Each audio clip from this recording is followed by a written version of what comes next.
वर्ग 10वा, विषय इतिहास, पाठ 8वा, पर्यटन आणि इतिहास. स्वाध्याय. प्रश्न पहिला अ. दिलेल्या पर्यायांपैकी योग्य पर्याय निवडून विधाने पूर्ण करा. 1. कुकने डॅश विकण्याचा एजन्सी व्यवसाय सुरू केला. पर्याय आहेत: अ. हस्तकौशल्याच्या वस्तू, आ. खेळणी, ई. खाद्यवस्तू, ई. पर्यटन तिकिटे. तर याचं उत्तर आहे ई. पर्यटन तिकिटे. कुकने पर्यटन तिकिटे विकण्याचा एजन्सी व्यवसाय सुरू केला. 2. महाबळेश्वर जवळील भिलार हे डॅश गाव प्रसिद्ध आहे. तर महाबळेश्वर जवळील भिलार हे कशाचे गाव म्हणून प्रसिद्ध आहे? तर याचं उत्तर आहे अ. पुस्तकांचे. महाबळेश्वर जवळील भिलार हे गाव पुस्तकांचे गाव म्हणून प्रसिद्ध आहे. ब. पुढीलपैकी चुकीची जोडी दुरुस्त करून पुन्हा लिहा. तर यामध्ये जोड्या दिलेल्या आहेत: 1. माथेरान थंडावीचे ठिकाण, 2. ताडोबा लेणी, 3. कोल्हापूर देवस्थान, 4. अजिंठा जागतिक वारसा स्थळ.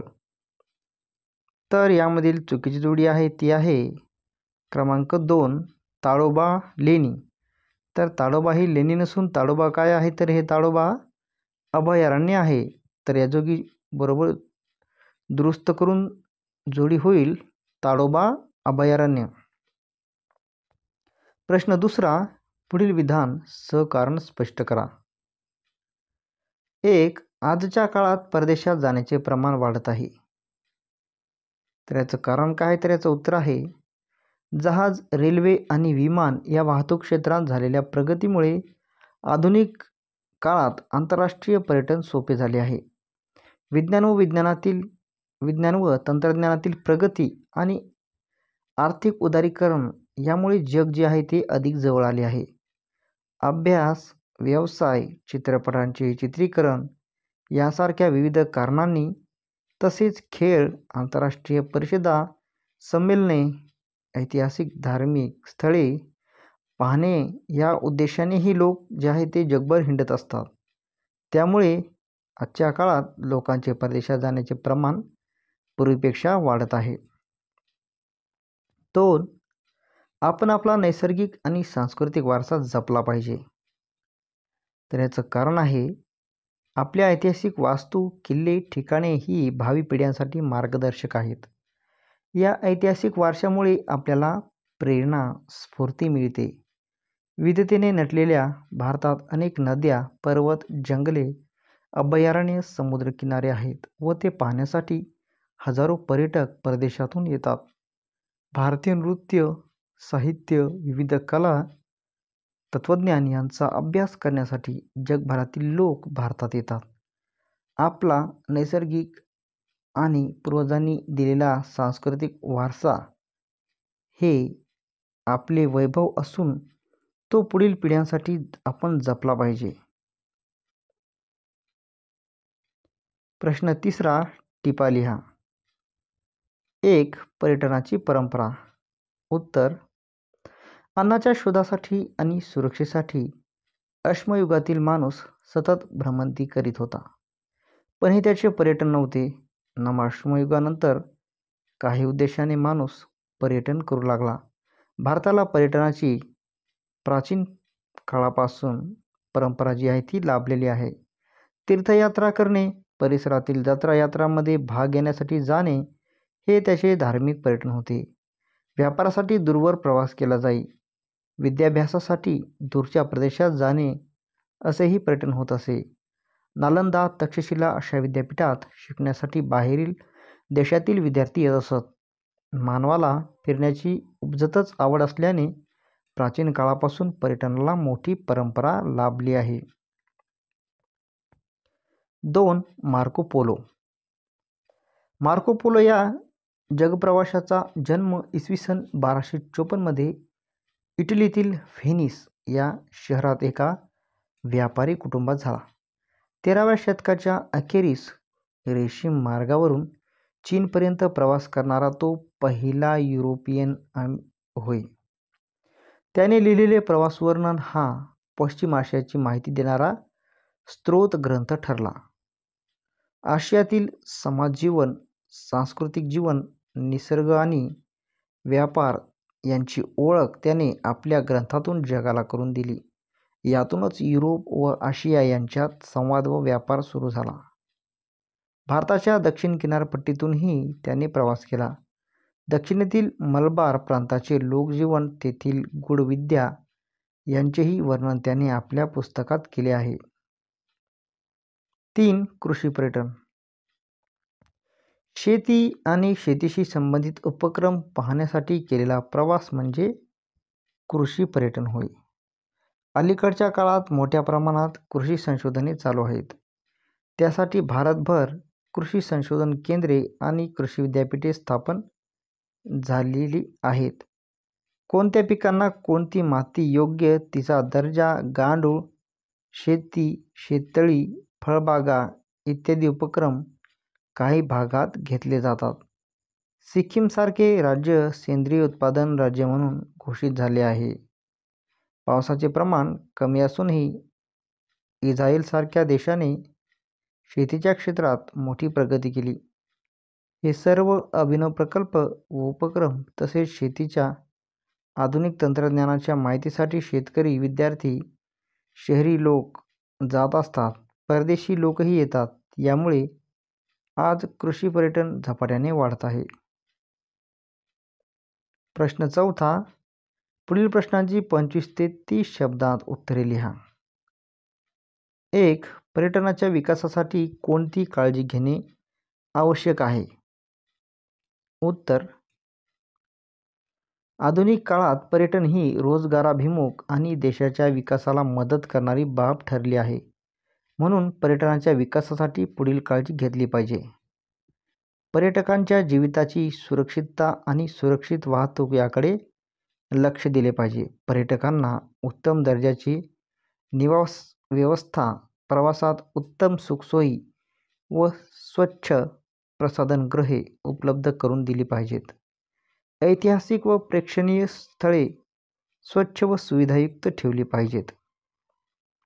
पर्यटकांना प्रेक्षणीय स्थळांची माहिती पुस्तिका, नकाशे, मार्गदर्शिका, गाईड, दुभाषे इत्यादी सोयी उपलब्ध करून दिल्या पाहिजेत.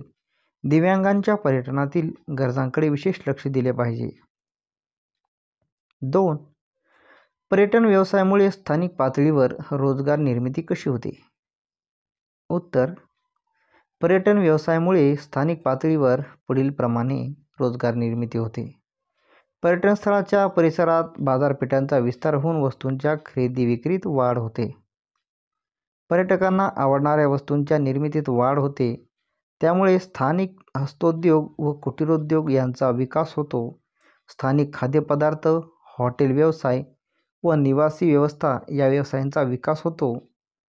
प्रवाशांच्या वाहतुकीसाठी बस, रिक्षा, टॅक्सी अशा वाहतूक क्षेत्रातील व्यवसाय वाढतात. प्रवासी एजंट, पर्यटन मार्गदर्शक असे नवे रोजगार निर्माण होतात. 3. आपल्या परिसराचा पर्यटनाच्या दृष्टीने कसा विकास कराल? उत्तर. आपला परिसर कसा आहे हे विचारात घेऊन त्याचा पर्यटनाच्या दृष्टीने विकास करायला हवा. त्या दृष्टीने पुढील बाबी करायला हव्यात. परिसरातील ऐतिहासिक वास्तू आणि मंदिरे जतन केली पाहिजेत. त्यांची माहिती फलकावर लावणे, स्वच्छतेकडे लक्ष देणे या बाबी विचारात घ्याव्यात. समुद्रकिनारे स्वच्छ करून पर्यटन वाढवता येईल. गांडूळ प्रकल्प, शून्य कचरा प्रकल्प, सोलार वीज प्रकल्प, जैविक शेती असे विविध प्रकल्प राबवल्यास ते पाहण्यासाठी पर्यटक येतील. परिसरातील कला, संस्कृती, हस्तोद्योग, कुटीरोद्योग यांना चालना दिल्यास हे उद्योग पाहण्यासाठी, खरेदीसाठी पर्यटक येतील. आपल्या परिसराचा औद्योगिक, भौगोलिक, सांस्कृतिक, शैक्षणिक विकास केल्यास पर्यटन निश्चितच वाढेल असे मला वाटते. प्रश्न 5. पुढील संकल्पना चित्र स्पष्ट करा. महाराष्ट्रातील जागतिक वारसा ठरलेली पर्यटन स्थळे.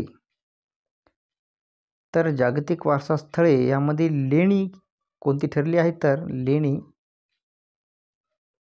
अजिंठा वेरूळ, घारापुरी, तर ही जी लेणी आहेत जागतिक वारसा ठरलेली आहे.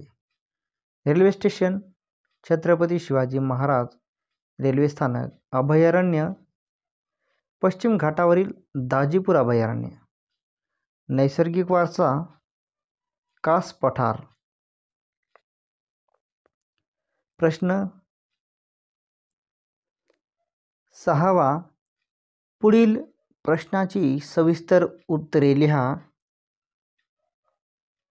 1. पर्यटनाशी संबंधित व्यावसायिक क्षेत्रे स्पष्ट करा.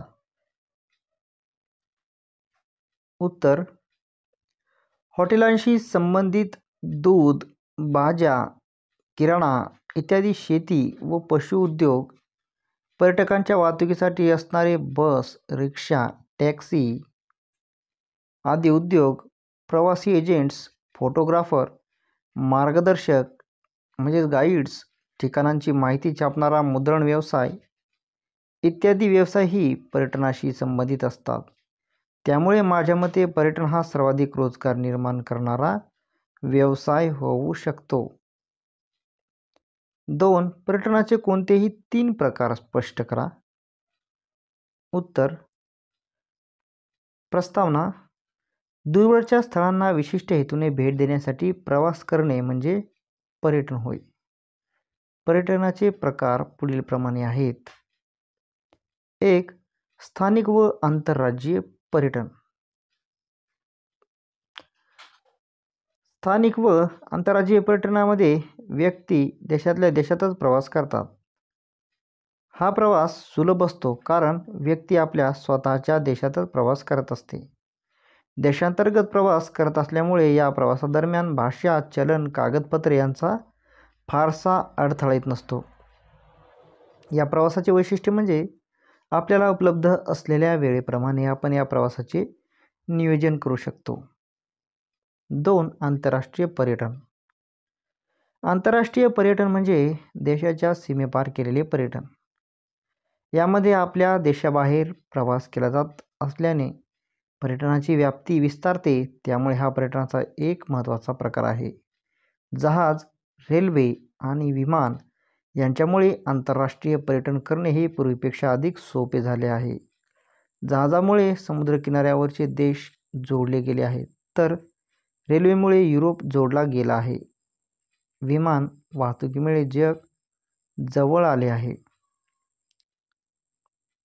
आर्थिक उदारीकरणानंतर म्हणजेच 1991 नंतर भारतातून परदेशात जाणाऱ्यांची व परदेशातून भारतात येणाऱ्या पर्यटकांची संख्या वाढली आहे.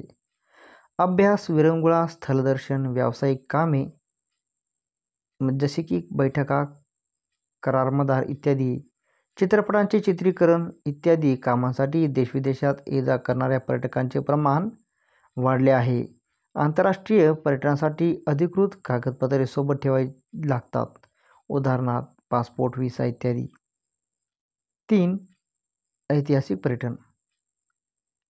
ऐतिहासिक पर्यटनामध्ये पर्यटक किंवा पर्यटकांचा समूह मुख्यतः इतिहास, महत्त्वाच्या ऐतिहासिक घटना घडलेली ठिकाणे, महत्त्वाच्या ऐतिहासिक व्यक्तिमत्वांशी निगडीत ठिकाणे इत्यादी ठिकाणी भेटी देतात. देशपातळीवर राजस्थानमधील किल्ले, महात्मा गांधी आणि आचार्य विनोबा भावे यांच्याशी संबंधित आश्रम, 1857च्या स्वातंत्र्य लढ्याशी संबंधित स्थळे यांसारख्या ऐतिहासिक ठिकाणांच्या सहलींचे आयोजन केले जाते.